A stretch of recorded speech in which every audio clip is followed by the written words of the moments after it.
Ainda nesse vídeo. A Bíblia não me manda guardar a Páscoa no Novo Testamento. Cristo é a minha Páscoa. Já estou preocupada com a Páscoa. Como eu vou fazer Páscoa com meu filho, com o coelhinho? E olha que ele é novo, hein? Imagina se ele tivesse 10 anos vivendo com o coelho lá. Talvez, assim, o que eu vou falar aqui não é receita de bolo. Tá certo? Não é doutrina. Uma sugestão. Vou dar uma você sugestão. Você ainda não é pai, né? Não, não sou pai. Não sou pai. Pensa, mas tem sobrinhos. Se tivesse, como você faria? Uma sugestão que eu poderia dar. Vou dar N sugestões. Algumas até paradoxais em relação às outras. Uma delas, por exemplo. Tenho uma pergunta sobre o que você falou. O que eu ia falar, gente? Até fugiu. Fiquei tão... Não, lembrei. A gente estava lá atrás, olha, falando das festas, né? Da Páscoa, do Pêssego, da festa das você até perguntou da Igreja Católica mudar algumas coisas. Não, mas eu lembrei, questão de quais as festas que hoje a gente comemora que tem embasamento bíblico, que é reconhecido, a Páscoa, o Natal, como é visto perante a história bíblica. Como você enxerga a questão do Halloween, do Carnaval? Então, da própria Páscoa hoje, né? Com coelho e tudo mais. Isso. Então vamos por etapas. Em primeiro lugar, existe uma certa cultura teológica popular que a cruz inaugurou o tempo da graça. Então, se eu colocasse mais ou menos aqui a Bíblia como se fosse a cruz, da cruz para frente é Novo Testamento, é a graça. Da cruz para trás é a lei. Sim. E muitas pessoas até, como a gente começou a conversa lá atrás, falam assim, eu não preciso de lei, porque agora eu vivo no tempo da graça, Deus é amor, né? Vivo no tempo da graça. Eu discordo disso por algumas razões. Em primeiro lugar, como Moisés foi salvo? Se você falar que Moisés foi salvo pela lei... Pela fé, ele foi. Exatamente, porque lá você foi em Hebreus capítulo 11, a galeria dos heróis da fé, e todos foram salvos pela fé. Sim. Então Moisés não foi salvo pela lei.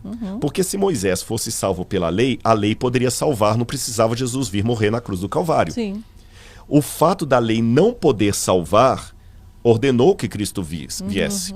Então Moisés, Abraão, Isaac, Jacó, Daniel, os companheiros de Daniel, Elias... Nenhum dos grandes santos e mulheres também santas do Antigo Testamento, eu poderia falar de Ruth, Noemi, Esther e outras mais, nenhum desses foi salvo pela lei. Eles foram salvos pela graça mediante a fé. Então, já começa a ter um problema aqui. Se os do Antigo Testamento foram salvos pela graça mediante a fé e os do Novo Testamento são igualmente salvos pela graça mediante a fé, onde está esse negócio de tempo da lei e tempo da graça? Segunda pergunta, se os que viveram na dispensação do Antigo Testamento foram salvos pela graça mediante a fé, por que aqui Deus pediu para guardarem os mandamentos e aqui Deus isenta de guardar os 10 mandamentos? Não faz sentido isso, parece que Deus mudou de opinião gratuitamente. Sim. Outra coisa que a gente tem que tomar cuidado, às vezes, para justificar essa era da graça, nós temos a tendência a pejorar as leis do Antigo Testamento, a lei de sacrifício. Lemos os textos de Paulo numa conotação que eu acho que Paulo não quis dar, quando fala dos cordeiros e tudo mais, fala o seguinte, aquela lei era má, aquela lei... Gente, a lei de Moisés, você está sendo da lei de Moisés, aquela lei dos cordeiros e de tudo mais, foi Deus que deu, não foi de autoria de Moisés. Então o que eu tenho que separar é o seguinte, existe a lei moral de Deus, os 10 mandamentos, e a lei cerimonial igualmente de Deus. Os 10 mandamentos mostram o meu pecado, mas a lei cerimonial mostra a solução para o meu pecado, porque ela mostra o cordeiro morto. Então a única diferença, e eu estou entrando no tema das festas, do cristão que vive pós-cruz e do servo de Deus que vivia antes da cruz, é a seguinte, os hebreus sacrificavam cordeiros no santuário como uma cerimônia para significar o Messias que haveria de vir. Sim. E nós, com a Santa Ceia, com o batismo, nós participamos de uma cerimônia para representar o Messias que veio e voltará. Sim. Então, ou seja, eu participo da Santa Ceia, que é uma cerimônia, uma lei cerimonial. Santa Ceia é uma lei cerimonial. Eu participo da Santa Ceia, dessa lei cerimonial, com o mesmo espírito que Abraão fazia um sacrifício de um cordeiro. A única diferença é o vértice. Abraão matava o cordeiro para mostrar a Isaac o Messias que haveria de vir. Eu tomo a Santa Ceia para mostrar às pessoas o Messias que já veio e voltará. Por isso que ele falou, participem desse, toda vez que comerdes do pão, beberdes do cálice, anunciai a volta do Senhor, até que a morte do Senhor, até que ele venha. Só isto. Então, é apenas uma questão de vértice. A partir disto, por isso que nós hoje não sacrificamos mais cordeiros e não temos aquelas festas judaicas que foram dadas no Antigo Testamento. Nós temos outras cerimônias, o batismo, a Santa Ceia, tá certo? Agora vamos colocar no calendário. Que festas nós poderíamos participar ou não? Vamos pensar na Páscoa. Sim. Embora a Páscoa, pelo menos aqui no hemisfério ocidental, ela não é na mesma data da Páscoa judaica, que a Páscoa judaica é no dia 14 para 15 de Abib ou Nissan, que seria mais ou menos março ou abril, cada ano cairia no jeito. A nossa Páscoa acaba ficando no segundo domingo do equinócio primaveril do hemisfério norte, que cai sempre todo domingo. Todo domingo. Bom, a Bíblia não me manda guardar a Páscoa no Novo Testamento. Cristo é a minha Páscoa. Mas a Bíblia não me proíbe de usar uma festa popular para aproveitar e chamar a atenção do Cristo. Então, já que na Páscoa as pessoas estão, ainda que comprem ovos e coelho, celebrando de certa forma, aqui e acolá, sai a ideia da ressurreição de Jesus, então por que eu não fazer do coco uma cocada? Assim como a gente faz com novela. Já que o povo assiste novela, e se eu não colocar novela bíblica, eles vão assistir a novela da outra, cheia de coisa que não presta, ainda que a novela bíblica não seja perfeita, você mesmo apontou um detalhe aí muito interessante, a questão do beijo e tudo mais, mas convenhamos, se eu não colocar a novela bíblica, eles vão assistir outra coisa.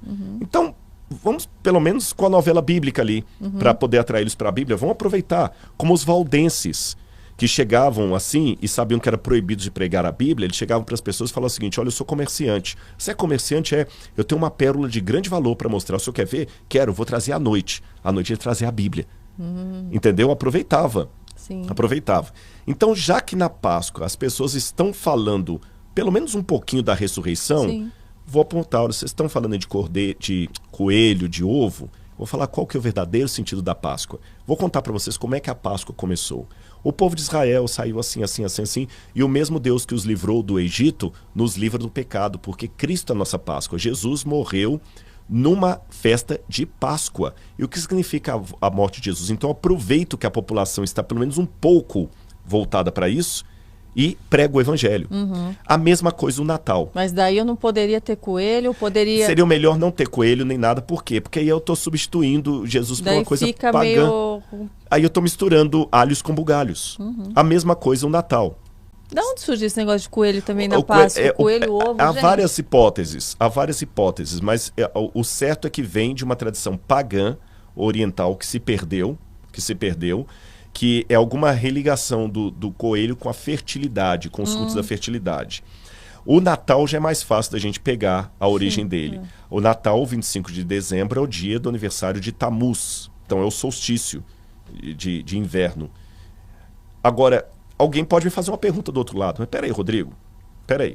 Você acabou de falar de guarda do sábado. Agora eu já estou preocupada com a Páscoa. É, Como eu vou fazer Páscoa com meu filho, com o coelhinho? domingo. E olha que ele é novo, hein? Imagina se ele tivesse 10 anos vivendo com o coelho lá. Talvez, assim, o que eu vou falar aqui não é receita de bolo.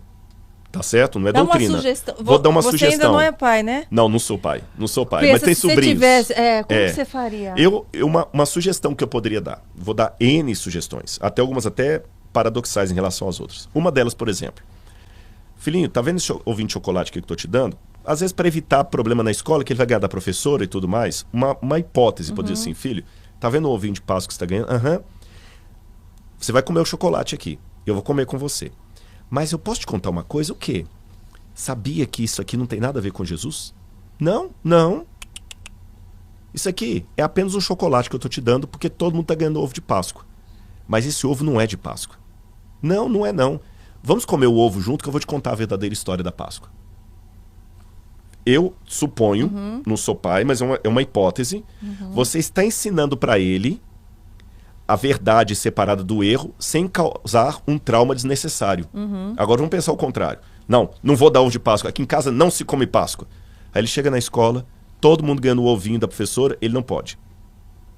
Você está entendendo? Ele não pode. Um dia ele vai ficar com raiva e falar o seguinte, ó, quer saber, eu quero sair dessa igreja que só me proibiu de ter relações sociais.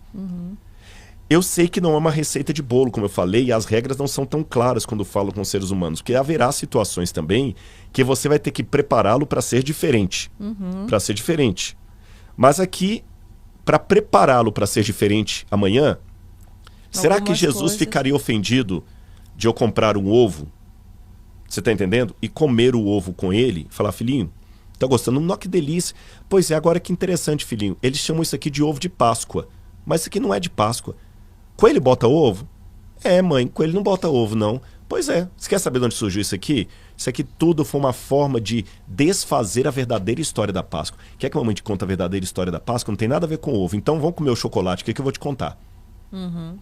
Ele vai associar agora o chocolate que ele comeu ao momento agradável com a mãe, em que a mãe aproveitou para desfazer um mito na cabeça dele. Às vezes é melhor do que falar, não pode, não vai comer, acabou. Igual algumas religiões que depois a pessoa espana, tá certo?